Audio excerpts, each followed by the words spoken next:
I have no disclosures. There are many, many topics we could review. We could spend the day on vaccines, but I've chosen to focus on standard, updated vaccine practice, particularly attending to adolescent immunization, which remains a problem. I would like to go over some of the more recent antigens for which we have vaccines, and then would like to look at some of our problems, for example, pertussis, and again, adolescent under-immunization, and look at both innovation and new challenges as they are coming up. I will not be talking about vaccines for adults or diabetics or pregnant women. Those are separate issues, not germane to pediatrics. This is where we begin in Bangladesh, not that long ago. This is one of the last cases of smallpox on planet Earth tracked to a patient by the World Health Organization, and that is something none of us will ever see again, God willing. Why? Because this rural, what we would call a GP today, Edward Jenner, noticed an incredibly important observation and did something about it. What he noticed is a piece of history most of us are familiar with. The milkmaids did not get smallpox when the disease afflicted the village with such dire consequences.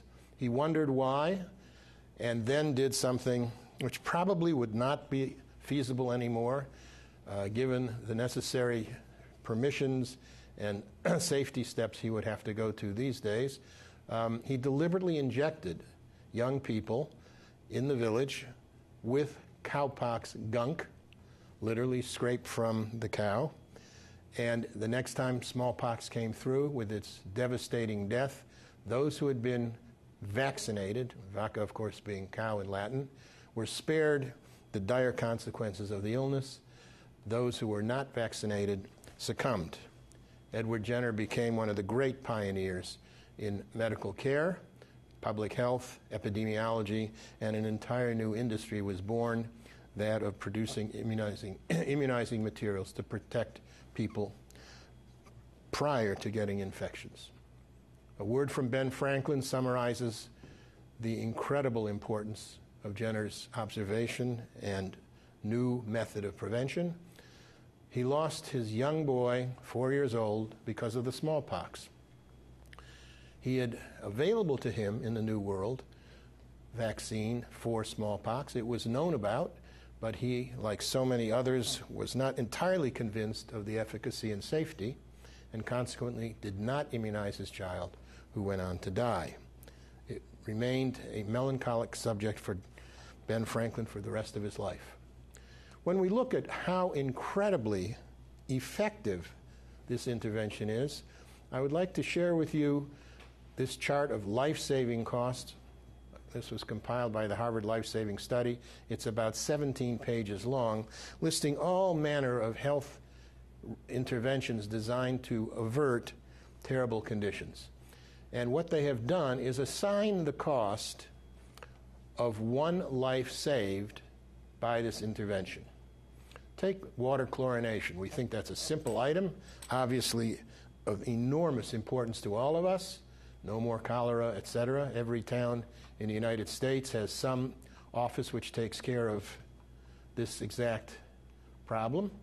The cost of saving one life by chlorinating the water is about $4,000. Now, we can quibble about what a human life is worth, and I won't do that. But when you come down to things like radiation controls, all of those people working in laboratories, some of them are you, with those yellow and magenta signs, a whole system of what to do if you're inadvertently exposed to radiation materials, that runs about $27 million per life saved. Now, lives around where I work at Harvard University are certainly very valuable, but you scratch your head and say, $27 million for one third-year college student? Come back to childhood immunizations. The cost is less than zero. What do we mean by that? Obviously, it's not very costly. It's at the top of the list for low cost. What we mean by that is that the cost amount saved by childhood immunizations is so immense that the cost per actual vaccine for a year of life saved is literally less than zero. This is 1983, not that long ago. I was in practice, and the chart was simple. We could memorize it. You got diphtheria, tetanus, pertussis, oral polio vaccine, and measles, mumps, rubella vaccine on a schedule that was pretty straightforward by age, birth to adolescence, and then a tetanus booster as they were going through high school. No longer the case. Between 2005 and 2008, we have all of these new biologicals introduced. Not only new products, like meningococcal vaccine, but also new indications and a new schedule. So, for example, influenza vaccine has expanded dramatically in its distribution. We decided a second dose of varicella was necessary as it became evident that serum levels of protective antibodies fell over time. HPV, human papillomavirus, an entirely new concept and the beginnings of a very dramatic development, which I'll speak about in just a little bit. Shingles, that god-awful condition that doesn't generally afflict children but can make the lives of adults miserable, now can be prevented with a single vaccine, Zostavax, and so forth. You can read these as well as I can, but these are all just this 3-year period. Now, going back to 1985, 7 immunizations, 1995, 11. 2014, where we are now, there are 16 different diseases, and many more shots, of course, because each of these diseases requires several immunizations for protection, that we avert almost completely with the use of the current vaccine schedule. We no longer can rely on our memory for those 3 antigens that you saw in the first schedule I showed you. We now have these charts. This is the most recent in 2014 on my left. You can see the ages, the vaccines, and when they are to be given in different color-coded bars. In my own experience with many, many pediatricians, pediatric residents, and medical students is that we collectively have no ability to memorize this accurately. Only a nurse who does this in a pediatric office is reliable for getting it all straight. These are the expanded schedules for older patients and some catch-up schedules. And then, just in case you thought you had mastered the material, there are 3 pages of footnotes to the 2014 schedule.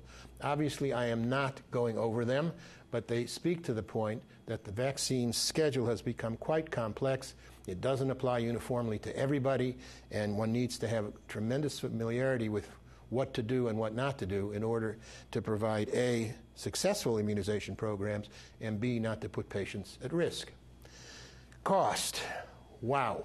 I sit on the Massachusetts Vaccine Committee, and we have watched an enormous rise in the cost of these programs. If you look at the cost of immunizing a child through high school, there are public sector and private sector costs because of government subsidy, but 1985 we go from $21 to 2010 nearly $1,200 for the male and $1,500 for the female. And we'll come in a moment to why these were different. At that point, HPV was not universally on the list, but it was for females. In the private sector, in places that do private sector immunization, the costs are at least double the items that I've listed in the top here. So it's no longer a very cheap one-shot and you're done kind of program. It is very costly. Generally, it helps immensely if there is federal or state subsidy to offset the tremendous cost of these vaccines. Here is a breakdown for all vaccines that are available. As I said, the male, $1,200. This is before the recommendation for HPV to males, and the female, nearly $1,500 by antigen and by year. And you see the cost just in the last 25 years, $70 to $1,500. Something to reckon with.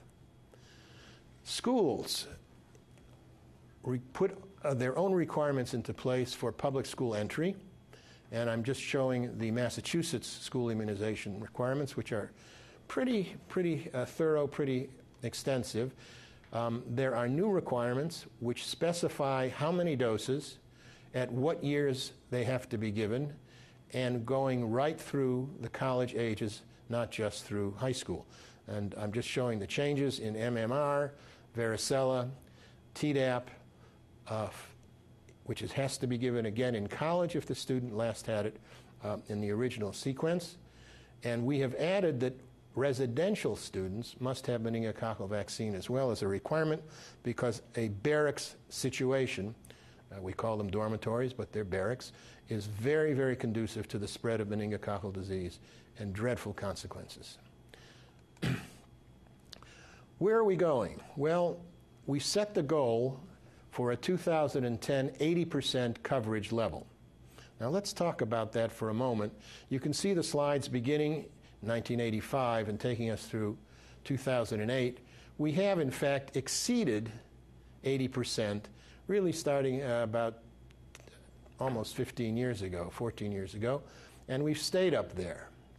We need to think about this goal for a moment. That is, all children in the state considered as the baseline, and 80% of them fully immunized per the schedule that is current in that year, and I've listed it down below. But that's not the point. The point is to get all of them immunized and documented. What does 80% mean? Well, let me digress for a moment. We know that there are vaccine failures. The numbers prove to be difficult to obtain precision, but in general, experts who have studied the subject feel that at least 5% of children are not fully immunized despite having received all their shots, and it could be as high as 10%. So if we want 80% biological immunity, we probably need to have 90% immunization rates for all the vaccines for all children. And let's think about that for a moment. How would we feel about 90% of airplanes landing safely? You wouldn't find me at Logan Airport. What if only about 90% of children came home from school on any given afternoon? Or our car brakes only worked about 90% of the time? Or worse still, if we had a report from the hospital blood committee that 90% of the hospital blood supply was safe, but 10% just wasn't.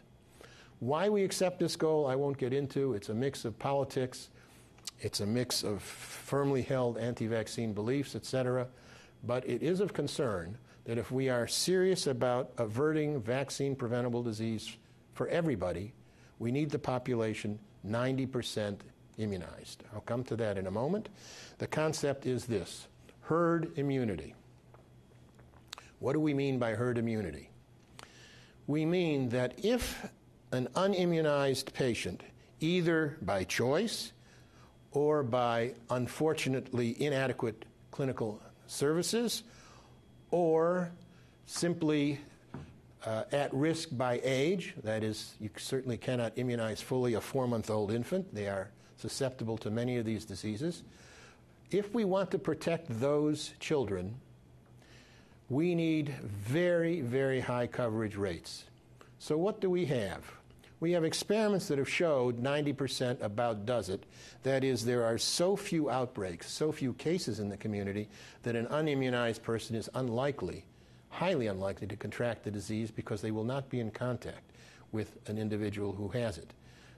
This is the standard set of vaccines, and this is the coverage rate in Massachusetts versus the United States.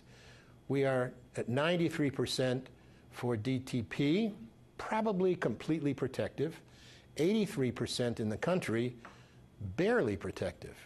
Rotavirus, probably protective in Massachusetts at 84%, probably not protective in the United States at 73%. And then let's look at some real trouble. Hepatitis A, our coverage in Massachusetts is 63%. The United States is 55%. Clearly, the population is at risk, the under-immunized population is at risk for getting hepatitis A as a result of low immunization rates.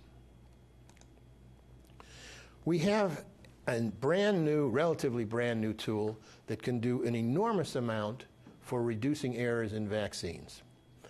In our case, it's called EPIC, but it's generally the software deployed in many, many hospital systems now so that records are no longer handwritten with a chart, but they are in fact on a computer, completely computerized, and then have many, many functions built into the medical record that enable report generating and review of large numbers of patients for specific items.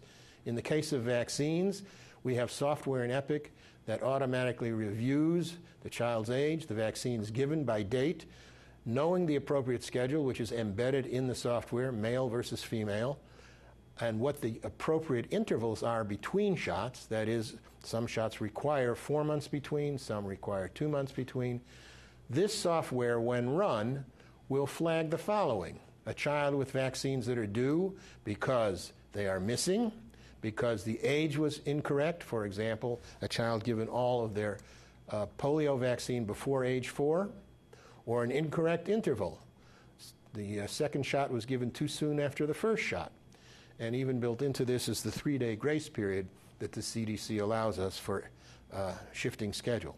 With this software in place, we generate a monthly report to every provider in our system. I'm speaking now pediatrics, with a roster of what child is missing what vaccine or needs a correction in terms of the schedule they received. Now, in our particular practice, we don't entrust this to physicians. We give this to the nurse. And in every one of our offices, there's a vaccine nurse who is foolproof and fail-proof and will take care of the problem ASAP. With this kind of progress made, no longer relying on my temporal lobe to remember what's supposed to happen, but having software that does the work for us, the error reduction has been incredible. Let me turn to adolescents, one of the notoriously under-immunized age group because they are adolescents. Anybody who owns an adolescent can certainly understand my point. They are tough to corral and to get them to do the right thing. The report I have is from 2011. This is the estimated vaccine coverage age 13 to 17 in the United States and Massachusetts. This is Massachusetts down this way, the United States to its right. And you can see the numbers in the adolescent group. They're pretty good for MMR, for hepatitis B, for at least one varicella. But as you see in the United States, when you get to the second varicella, more than 2/3 have not had it. Pretty good for TD, Tdap. Pretty good for meningococcal vaccine, but not in the United States. And then HPV, awful. 71% have completed the series, and the age-appropriate administration of HPV is not going on. So there is an area that really needs correction, and we ought to get that Tdap up higher than 78% in the country if we really wish to protect infants from pertussis. New recommendations: Tdap in adults and adolescents. Everybody 19 to 64 who've not received it should. Likewise, under-vaccinated children who didn't get a final dose in age 7 to 10 should. And all adolescents, our target group of difficulty, 11 to 18, should get Tdap, not TD. The acellular means they will not get an eruption on their arm, and it should be done in the 11 to 12 age range, not once they're at the end of high school. The MMWR put out this report detailing all that you need to know about how to use these, and you can request this from MMWR. DTaP. 85% of children have received 4 or more doses. By the time they enter kindergarten, 93% are covered. This is marvelous work. This shows that we can, in fact, achieve complete safety for under or unimmunized children by the herd immunity effect. And if we can keep this up, it would be very, very effective. DTaP is rather efficacious. It is not perfect, but the number is close to 90%. So most people, in fact, demonstrate a titer level that is protective. DTaP's a little more complicated. I don't want to get into this, but Adacel, Boostrix, Daptocel, Infanrix all have their schedules, and they are not congruent.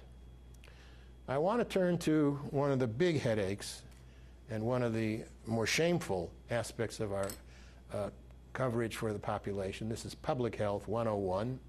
The years going back to 1922 forward to 2013, we have watched pertussis cases which were pre-immunization at enormous numbers, more than 250,000 cases, begin to fall dramatically once vaccine was available, fall to as low levels as one can achieve in the late 70s, 80s, and almost halfway through the 90s. With the advent of even better acellular vaccines, we should have been making further progress, and instead, here we have a huge bump. In 2012, shown up on this blown up slide here, we have cases in the almost 50,000 range in the United States. If you've seen an infant with pertussis, you never wish to see it again. It is a horrible illness. As you will see in a moment, it causes enormous morbidity and even some mortality. This is Massachusetts. Now, we had a bump, as very small here, but we had a bump. That bump really galvanized us, and as we went forward, we were very insistent on immunization of children with Tdap, with the acellular pertussis vaccine, and consequently the disease virtually disappeared. Pertussis by age is even more concerning. This is the year along the horizontal axis. Vertically are the number of cases in thousands, so this is 25,000 cases. And you can see that this pink blob is the very young, under 1 year, and then the greenish colors are the teen years. And those are the populations being affected with pertussis and are indicators that we are not doing our job. They are the canaries in the mine, and these infants are at extreme risk of serious consequences. Here is the layout by age. This group, as you can see, from age 0 to age 2, is where the bulk of trouble is. They should have had 1 DTaP at least, then 2 and 3. These are months of age. And you can see that in these first few months of age, they are completely unprotected and very susceptible to the disease. When you look at hospitalizations and, yes, deaths over this period of time, this decade, almost all of the hospitalizations were of very young infants, the first couple of months of life. The deaths, likewise, are concentrated in the first couple of months of life. Why is this? It's perfectly evident to everyone. They are under-immunized because we can't immunize them with any effective level until they are something like 6 months old. That's how long the schedule takes for the primary shots. So the only way to protect those in this red box here, the infants who have died, is by making sure everybody else is immunized and they are not susceptible to community infections. 93 deaths in the 1990s. 83, of course, were infants who had none. 7 1 dose, 2 doses 1, 3 doses 1. So this is the target population we are all working to save. California, 2010. This is not some ancient period in our history. 9,500 cases of pertussis. The most there have been in 2/3 of a century, 10% of whom were hospitalized, about 950 children, most of them under 6 months of age. Most of them were Hispanic. Clearly, speaking Spanish or English isn't what is causing this, but this is a marker for under-immunization and perhaps poverty. 10 deaths, 9 Hispanic. We're talking about 2010, a few years ago, deaths from whooping cough. It's intolerable. California is a difficult place to practice immunization because of populations coming and going, and there's probably more anti-vaccine groups there than there are in many other places in the country. Where do these children get exposed? Overwhelmingly, the family, mothers, siblings, fathers, grandparents. That's where it happens. 3/4 of these cases. They were carefully studied. So, what's the take-home message? Mothers, fathers, siblings need to be immunized when the little baby comes home so they cannot bring pertussis into the household and infect the infant. 2012, we're getting closer. The worst year since 1959 for whooping cough. This is an indictment of our capability, our practice of preventing illness through vaccination. I hope we never see a headline like that again. Outbreaks of pertussis doubled in 2012. Many places in the United States. Remember, the vaccine is not foolproof. It's about 80 to 85% effective, so everybody needs to be immunized. And given that we have an acellular vaccine, there no longer should be any concern regarding the problem of bad reactions.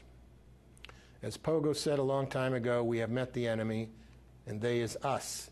You, me, our systems of healthcare that allow children to go into risk zones because those around them have not been fully immunized.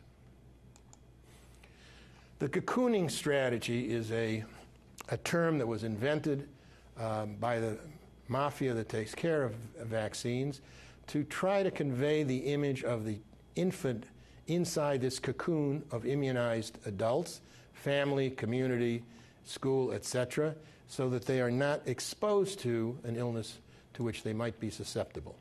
And the CDC has even gone as far as putting out propaganda in a very pretty form to try to explain to families why this is such an important form of health care. Back to Massachusetts. We thought we had things under control. 24 measles cases in Massachusetts not that long ago. The measles virus obviously continues to circulate in the Commonwealth, and here we have the inescapable evidence that we are not doing the job as well as we should.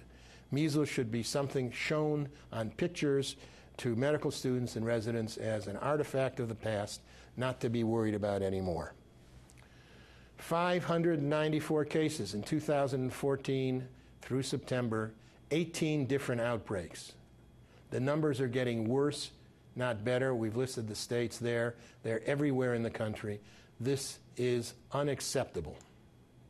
Measles worldwide continues to cause significant morbidity and mortality.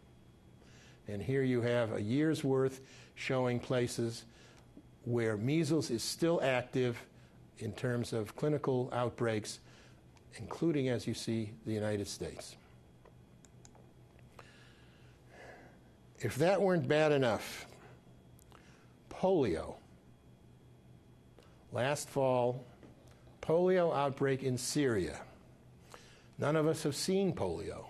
Perhaps some of us went to elementary school with a child who was in a brace or wore crutches, but polio is a thing of the past. Not so for my parents, who watched the President of the United States confined to a wheelchair as a result of getting polio. What would Franklin Delano Roosevelt have given for 4 polio vaccines in his early childhood? Free of a wheelchair, fully active, able to do whatever he wanted to do as leader of the free world. Well, it's back in Syria, and more cases are suspected. Let's turn to a new antigen, meningococcal vaccine. It's a little bit complicated because there are different products available. Menactra, Menveo are 2 brand names. I use those because they are still current. They have produced good levels of immunization. They are approved down to age 9 months. They continue to fail to address the B strain of meningococcus, for which at the moment there is no vaccine. And they continue to be unavailable to young infants below 9 months who might be at risk because of geography. The other reason they might be at risk, of course, is some inborn immunologic compromise, which makes them even more susceptible. I put these here for your consideration. The 4 groups that are covered, A, C, Y, and W, are in both of these products. B is absent in both, as I said. The age recommendation that is approved currently for Menactra is down to 9 months, Menveo only to 2 years. They both use a diphtheria toxoid as an adjuvant to make the vaccine more effective. Both are wonderful vaccines. One would choose one or the other. Perhaps the 9 months is a selling choice for that product. There is one polysaccharide formulation which I will skip over. It is not approved for use below age 2 and therefore is not nearly so helpful in terms of the pediatric population. Moreover, like the other two, it does not protect against Group B. New recommendations for meningococcal vaccine. All persons, that is all persons, age 11 to 18, need to be immunized. This is not focused on just 11 or 12-year-olds. Go back and get those children in high school, teenagers in high school, who are notoriously difficult to corral and therefore have low immunization levels. However, they are at particular risk because it is the barracks or the dorm, which is exactly where meningococcus spreads so dramatically. They should get a booster dose of the vaccine by the time, just as they're leaving high school, and that should cover them for a while. High-risk persons age 19 to 55 years. As I said, college freshmen in dorms, those who work with Neisseria meningitidis. Military recruits for the same reason as college students, they live in barracks. Those going to areas where this disease is endemic obviously need protection. And one small pair of patient groups, not large numbers obviously, those who have terminal complement deficiencies, they are especially at risk, as are those who are functionally or anatomically asplenic. We need to have particular care that they're fully immunized, even though their numbers are very, very low. I've gone over who the high risk are, but I wanted to add one of the things we often overlook is that there are microbiologists who are doing work in this field, either in a hospital lab or a research lab. They certainly need protection. The first doses, age 2 through 6, the interval is 3 years. 7 years or older, it's 5 years, and then they have 2 doses. Now, this is an off-label recommendation. It has not fully been approved yet, but it probably will be. The summary of what I've been saying: quadrivalent vaccines available, not B. First dose, age 11 to 12. The protein conjugate rather than the polysaccharide confers the long-term protection, 91%. It falls to about 60% at the end of 5 years. Because of that waning immunity, a second booster dose is now recommended at high school age. This is simply to show you the long version of what I've been saying on that last slide, and you can consult this in MMWR, and those are all the details that I will not choose to go through now. Short version, down to 9 months for at-risk children, however, should not be given in conjunction with pneumococcal vaccine. It attenuates the efficacy. This is not official yet, but it will be. Those who are at high risk, ACIP recommends 2-dose primary series using Menactra, which is approved, as you know, down to the younger age. This does not yet include asplenics. They have their own schedule, or those who are functionally asplenic. And we would like to maintain a 3-month interval between doses. So the typical way to do it would be at 9 months, and then again at 12 months, with a minimum interval of 8 weeks. High-risk adults, I don't want to spend much time on them. We're really here about children. 2 through 55, get this. Over 55, you have to use the polysaccharide vaccine, not the conjugated vaccine. And again, an 8-week interval between shots. They need to have an interval of typically of 3 years if younger than 6, 5 years if older than 7 between their shots. Asplenia has its own set of recommendations. I don't wish to go through this since generally these patients are managed somewhere else in a specialty clinic, and they hopefully will know what to do. We talked about the military and microbiologists. We talked about the ages, and that completes what to do about Menactra. HPV, human papillomavirus, should have been an enormous success and is something of a success. I would like to take us through it. This is the creature. This is the target organ. As you know, it causes in females, a sexually transmitted condition with genital warts and, in fact, anogenital cancer as a consequence over time. This disease, which can be extraordinarily serious if it evolves into cancer, is utterly and completely preventable now. These are the serotypes of the HPV that cause the mischief: 6, 11, 16, and 18. These are the incidence figures per 100,000 in the U.S. They are undoubtedly very understated because of ascertainment problems. But 6 and 11 cause most of the genital warts, cause low-grade cervical abnormalities occasionally, and most of the high-grade problems and the cancer, both anal and vaginal, vulvar, and penile, are due to the strains 16 and 18. So we need a quadrivalent HPV for protection. This is an adolescent fact sheet for clinicians. It's dense. By all means, have a look at it. It's, as you see, several pages. This is the sheet we hand out to the adolescents in our clinic. It is not dense. It's simple to read. It's 2 pages.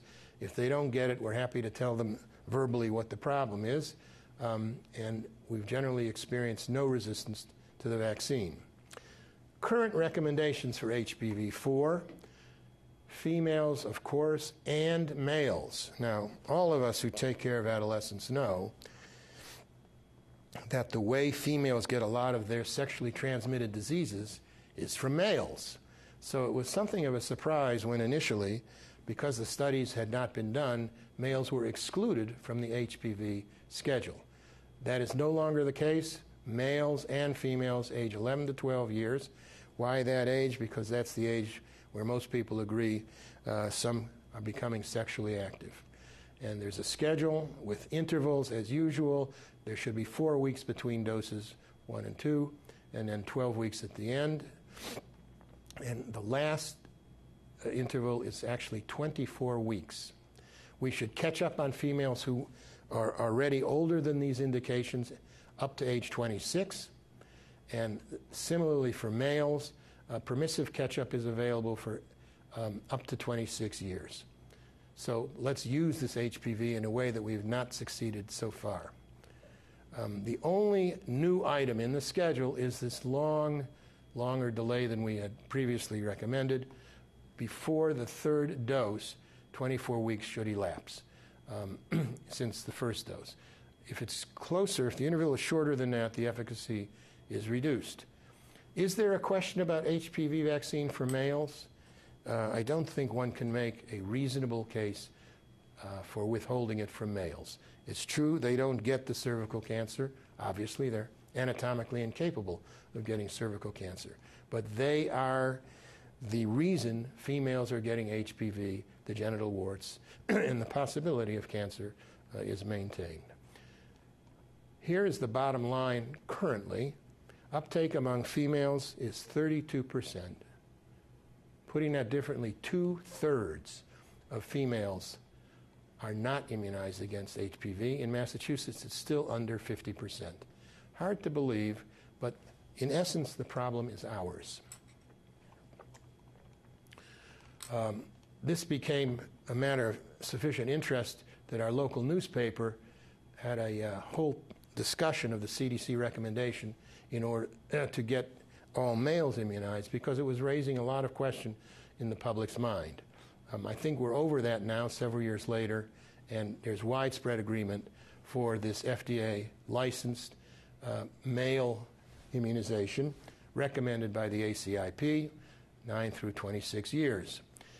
Fortunately, it was included in the VFC, the Vaccine for Children's program, the funding of which is governmental, and this is very important because it's quite an expensive vaccine. Generally, the insurance coverage is pretty good. As I mentioned, 50% of the girls about have the vaccine, but half don't, have had a vaccine, but half don't, and only 1/3 actually complete the full series at a time when they're sexually active and susceptible to this item. So, here's the story on HPV in a nutshell. We're not catching up. There are missed opportunities. Parents continue not to have the same clarity of the message that we would hope they did, and we attribute this to a communication breakdown. So if there's one vaccine where we need to talk more effectively, perhaps even present this at high school gatherings, it is the HPV vaccine. There are things in the pipeline that I'll just mention very briefly. Tdap, a new recommendation for age 64 and older. Meningococcal, children after 2 years, 2-dose schedule for those who are at high risk. And we still do not have an approval for a meningococcal vaccine in infancy that is below 2 years. But for a child who has high risk, it is recommended from 9 to 23 months, not on official approval.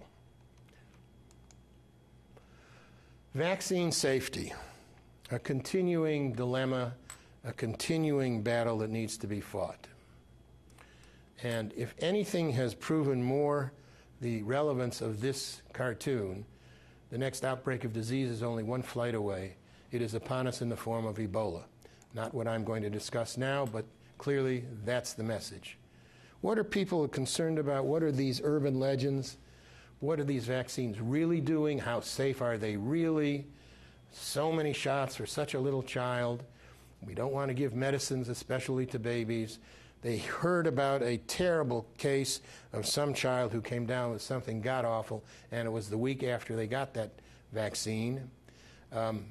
Is the vaccine pharmaceutical industry out there just to make a buck, and they don't care about the patients? And then for those who are really off the deep end, there are remarkable conspiracy theories that people do believe that show that this is some nefarious plot with adverse outcomes for our population. So the CDC, I think stung by all this, has actually developed a vaccine safety site, and you can go into it, and it has all sorts of reliable information on what is and is not true about vaccines. I do want to take on one particular urban legend, the autism story. The autism story is probably one of the most vexing that we have encountered in a long time. It has legs and it doesn't go away. The theory is this: a child gets a vaccine from a multi-dose vial that is preserved with thimerosal. That child at that age or soon thereafter is diagnosed with autism, and therefore the fallacy of post hoc ergo propter hoc, the autism came after the shot with thimerosal, therefore the thimerosal caused the autism. Let me be blunt as I can. Thimerosal-containing vaccines, especially MMR, has never been shown causally related to autism. There is not a shred of evidence, and there may never be. These are the differences between mercury poisoning, the disease, and autism. They do both cause symptoms, but they are different. Mercury poisoning is ataxia dysarthria. Autism is not. It is these repetitive behaviors. It affects vision from mercury, not in autism. Speech is dysarthric, motoric in mercury poisoning. It is not motoric in autism. There is a measurable, identifiable neuropathy with mercury, whereas autistic children are hyperresponsive. Psychosis and aloofness are difficult terms for the lay person. I won't get into that. But the head size with mercury poisoning is small due to neuronal damage. In autism, it is normal to large. They really are not the same condition at all. So, because people went mad after a lunar eclipse, the eclipse caused the madness. They are lunatics. Because something bad happened after someone sees a black cat crossing in front of them, the black cat must have caused the bad thing. And I would give Julius Richmond, former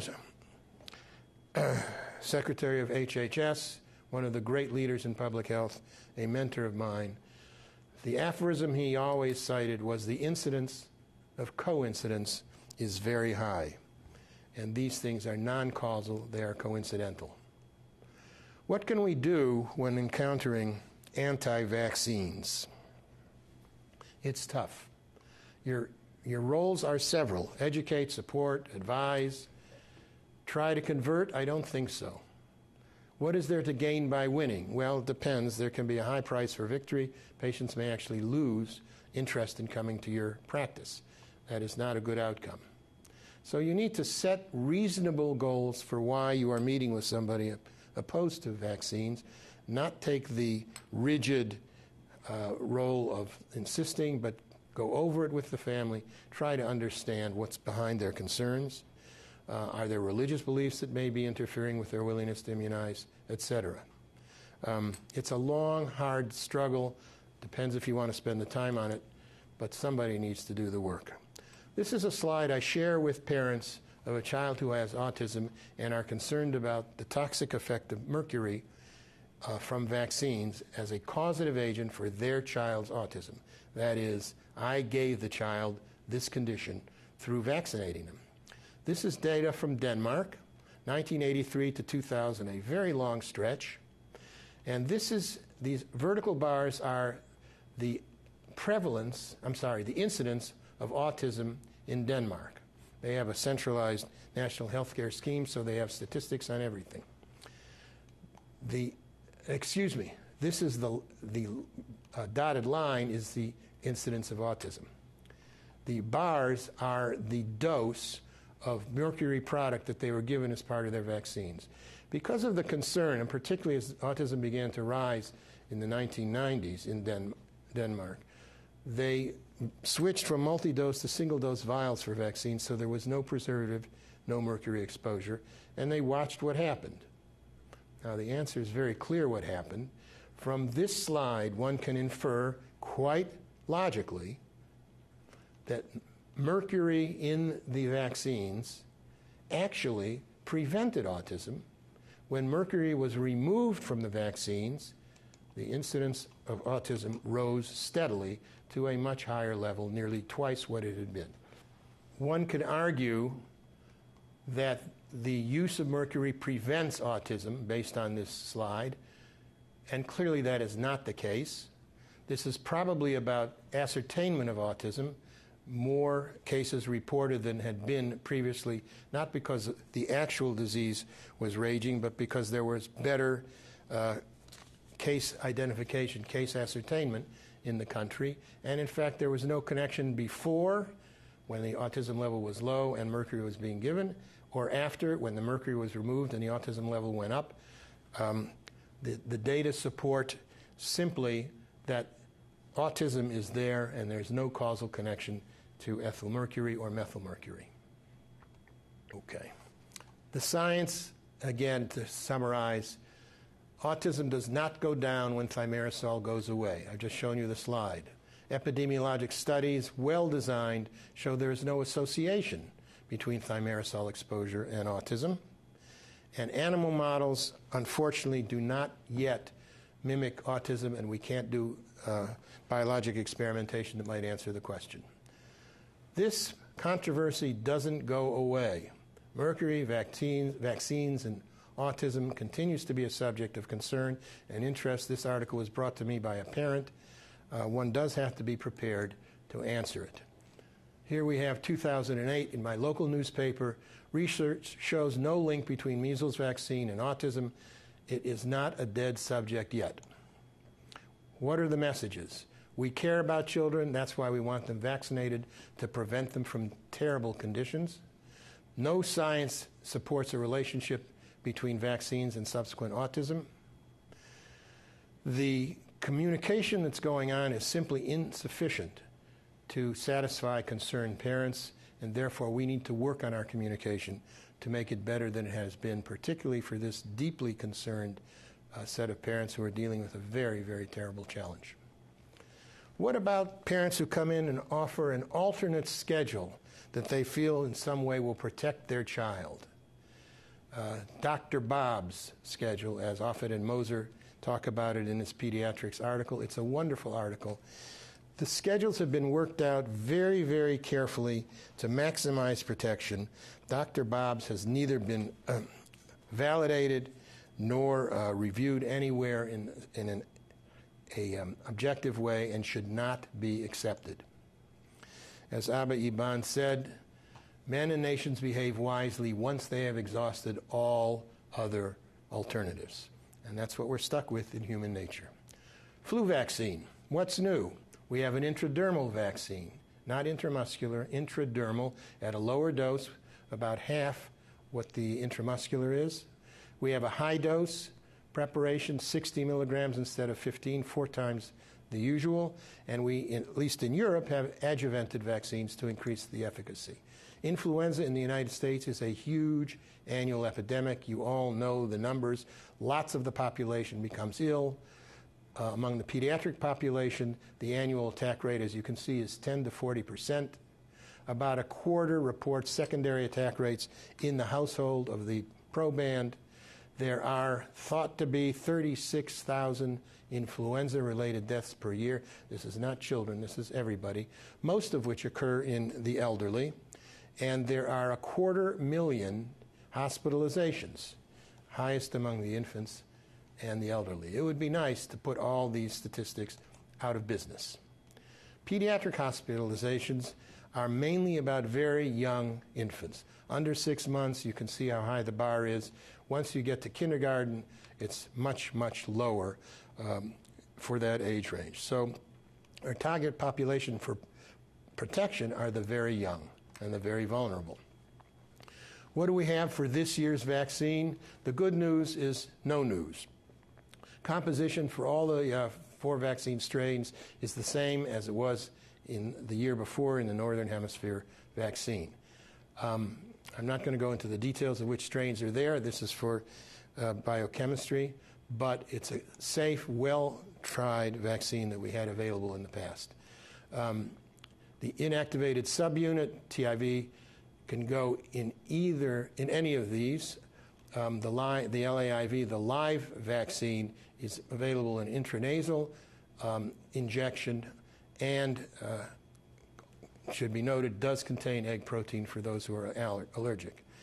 A big push this year is to immunize all of those surrounding the child, and that includes healthcare personnel. The family is obvious. The pregnant woman tends to get much sicker in her pregnancy. She particularly needs attention. But those of us caring for these people should be active in our own immunization. It's approved for LAIV, live attenuated, is approved for all people 2 through 49 years who are not pregnant. And these are the contraindications: younger than 2, over 50, not that there's a problem with it, but we just don't have the data. Pregnant women, chronic medical conditions, consult your specialist. Those who are on long-term aspirin therapy probably should not get this. Those who are immunosuppressed, and children who are younger than 5 with recurrent wheezing, which eventually presumably will become asthma. The schedule, it's printed on the box. No previous influenza vaccine, 2 doses separated by 4 weeks. Have had a previous vaccine, 1 or 2. 9 through 49 years, a single dose takes care of the problem. Fluzone, high-dose vaccine. That's the micrograms of antigen is much higher than in the standard shot. Let me not go through this. It is safe. There are specific indications, and it is proven to be at least as effective, if not more effective, than the usual vaccine doses. Intradermal, another new development. Its components are the same. It's just that it's much easier to administer, and many patients prefer this to an IM shot. It's approved from 18 to 64 years so far. It's a lower dose per strain and a much tinier needle at the intradermal end of this.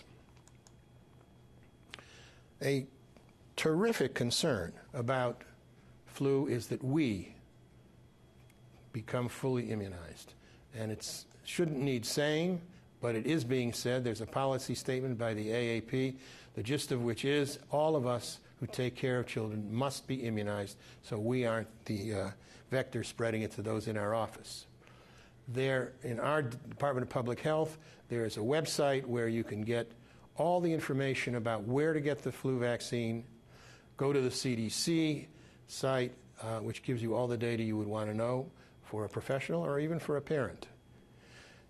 A dramatic, wonderful development that we need to think about and need to publicize is we have anti-cancer vaccines. We do not yet, obviously, have the Holy Grail, which would be a multi-antigen vaccine. We would administer it at something like 2, 4, 6, and 15 months, booster at age 5 and every 10 years, and you would never again get cancer. That's certainly worth a Nobel Prize. It isn't here, but we do have 2 effective cancer prevention vaccines. Hepatitis B and HPV each prevent cancer.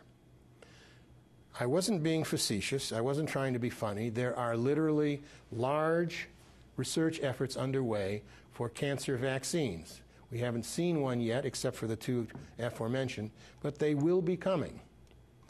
Another scourge of the earth, not in the United States, but in the world at large, particularly in Africa, is malaria, and we are beginning to get an effective malaria vaccine, as was reported in the New England Journal.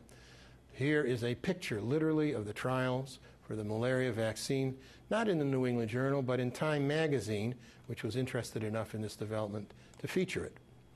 Even The Economist, not usually given the coverage of vaccines, is talking about malaria prevention because The Economist recognizes the enormous cost to a developing country of having so many people ill with malaria in terms of productivity, in terms of resources devoted to healthcare that need not be.